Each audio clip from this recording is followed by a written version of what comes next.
Hello friends, welcome to my channel. இன்றைக்கி நம்ம சேனலில் அரைக்கில தக்காளி வைத்து ரொம்ப சூப்பரான ஒரு ரெசிபி தான் பார்க்க போகிறோம். இது இட்லி, தோசை, சப்பாத்தி, சாதம்னு எல்லா வகை டிஃபனுக்கும் சாதத்துக்குமே ரொம்ப சூப்பராக இருக்கும். செய்கிறதுக்கு அரைக்கில தக்காளி எடுத்து கட் பண்ணி வச்சுருக்கேன். இப்போ ஒரு பேனில் 1/2 ஸ்பூன் அளவுக்கு எண்ணெய் சேர்த்துக்கலாம்.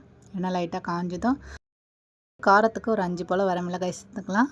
உங்களுக்கு தேவையான அளவுக்கு கூடவே குறைவே சேர்த்துக்குங்க. இப்போ லைட்டாக ஒரு 30 செகண்ட் இந்த மாதிரி வறுத்து விட்டுக்கலாம். இப்போ இதில் ஒரு 4 ஸ்பூன் அளவுக்கு வரமல்லி சேர்த்துக்கலாம். சேர்த்து நல்லா வறுத்து விட்டுக்குங்க. அடுப்பு தீயை நல்லா குறைச்சி வச்சுட்டு நல்லா வறுத்து விட்டுக்குங்க. வரமல்லி பார்த்திங்கன்னா நல்லா வறுபட்டு வாசனை வரணும், அந்த அளவுக்கு நல்லா வறுத்து விட்டுக்கலாம். இப்போ இதில் ஒரு 1/2 ஸ்பூன் அளவுக்கு ஜீரகம் சேர்த்துக்கலாம். 1/2 ஸ்பூனுக்கும் கம்மியாக வெந்தயம் சேர்த்துக்கலாம். சேர்த்துட்டு நல்லா வறுத்து விட்டுக்குங்க. அடுப்பு தீயை லோவ்லேயே இருக்கட்டும். இப்போ நல்லா வறுத்து விட்டு நம்ம ஸ்டவ் ஆஃப் பண்ணிடலாம்.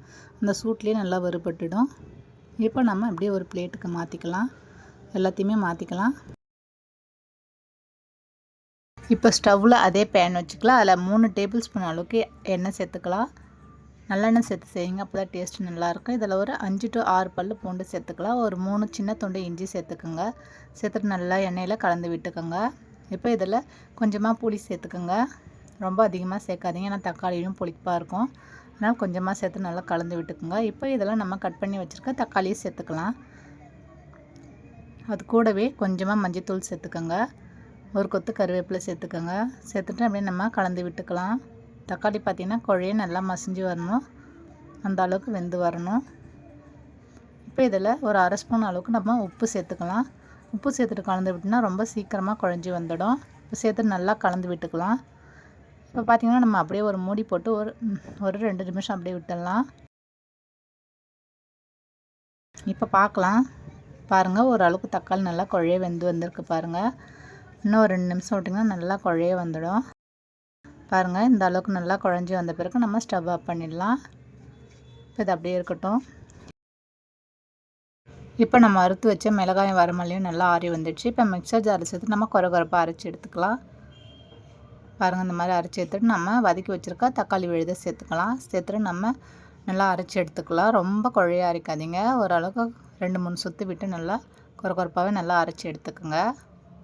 அப்போ தான் சாதத்துக்குலாம் ரொம்ப சூப்பராக இருக்கும். பாருங்கள், இந்த மாதிரி நல்லா அரைச்சி எடுத்துக்கோங்க. இப்போ ஸ்டவ்வில் பேன் வச்சுருக்கேன். அதில் 2 டேபிள் ஸ்பூன் அளவுக்கு எண்ணெய் சேர்த்துக்கோங்க. எண்ணெய் நல்லா காஞ்சதும் 1/4 ஸ்பூன் அளவுக்கு கடுகு சேர்த்துக்கோங்க. 1/4 ஸ்பூன் அளவுக்கு ஜீரகம் சேர்த்துக்கோங்க. இப்போ ரெண்டும் நல்லா பொரிஞ்சு வந்த பிறகு ஒரு கொத்து கருவேப்பிலை சேர்த்துக்கலாம்.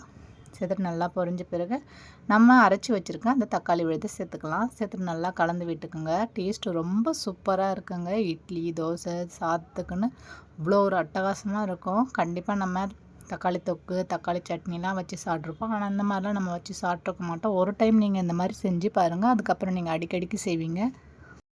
எல்லாருமே நல்லா விரும்பி சாப்பிடுவாங்க. கண்டிப்பாக இந்த ரெசிபி நீங்கள் ட்ரை பண்ணி பாருங்கள். ட்ரை பண்ணி பார்த்துட்டு உங்கள் கமெண்ட்டுகளை சொல்லுங்கள். இந்த வீடியோ உங்களுக்கு கண்டிப்பாக யூஸ்ஃபுல்லான ரெசிபி தான்.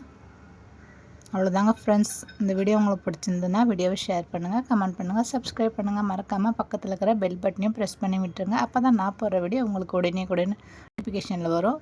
தேங்க்ஸ் ஃபார் வாட்சிங் ஃப்ரெண்ட்ஸ்.